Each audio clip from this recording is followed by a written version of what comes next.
Eric Stoltz originally played Marty McFly before Michael J. Fox was cast. The time machine wasn't always a DeLorean. Initial concepts used a refrigerator. The DeLorean's speed to time travel was 88 miles per hour. Spielberg kept a promise to never make Back to the Future 4. Two Marty McFlys exist in the Enchantment Under the Sea dance scene. Twin Pines Mall becomes Lone Pine Mall after Marty runs over one of the pine trees.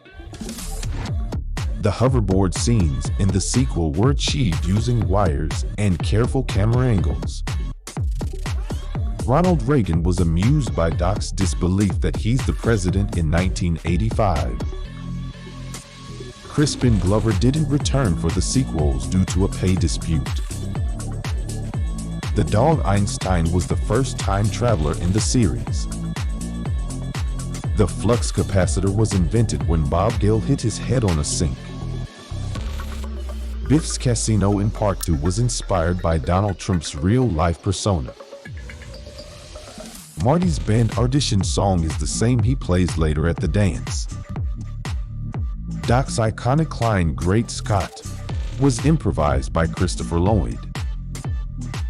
Zemeckis and Gale got rejected over 40 times before finding a studio for the movie. The broken clock in the opening scene hints at the film's time travel theme. The time circuits display significant dates: Doc's idea conception, the future, and the first time travel. Johnny Depp auditioned for Marty McFly but didn't get the role. The "to be continued" tag at the end was a joke and not a plan for a sequel. Doc's house in 1955 is actually a famous real-life mansion in Pasadena, CA. Biff's character was partly inspired by Donald Trump. Marty's jeans in the movie were inside out in the future scenes. The movie almost got the title Spaceman from Pluto. Michael J. Fox learned to skateboard just for the film. Doc never intended for the time machine to be mobile initially. The letter Marty writes to Doc changes subtly through the movie. The clock tower flyer was a major plot device, ensuring Marty knew when the lightning would strike. Save the Clock Tower was a subtle message about preserving history and the past. The Enchantment Dance had Crispin Glover's voice dubbed in some scenes due to disputes.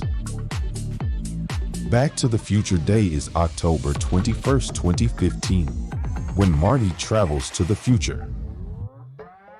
Michael J. Fox's schedule was grueling, filming both Family Ties and the movie simultaneously. Huey Lewis, who provided the film's music, makes a cameo as a judge of Marty's band. Billy Zane made his film debut as one of Biff's gang members. Michael J. Fox isn't playing Johnny B. Good. He's miming to a pre-recorded track. Marty's future son and daughter are both played by Michael J. Fox. Claudia Wells, who played Jennifer in the first film, was replaced by Elizabeth Shue in the sequels. The Pepsi Perfect in Part 2 became a real product for a limited time in 2015. The Jaws hologram in Part 2 advertises Jaws 19, poking fun at sequels. Doc's futuristic sunglasses in Part 2 resemble those of Elton John. The trilogy spans 130 years, from 1885 to 2015. Biff's catchphrase "make like a tree" and "get out of here" is humorously wrong. The correct phrase is implied. Marty's siblings look increasingly successful as he alters the past for the better. Doc has a framed photo of Thomas Edison, another famous inventor, in his home.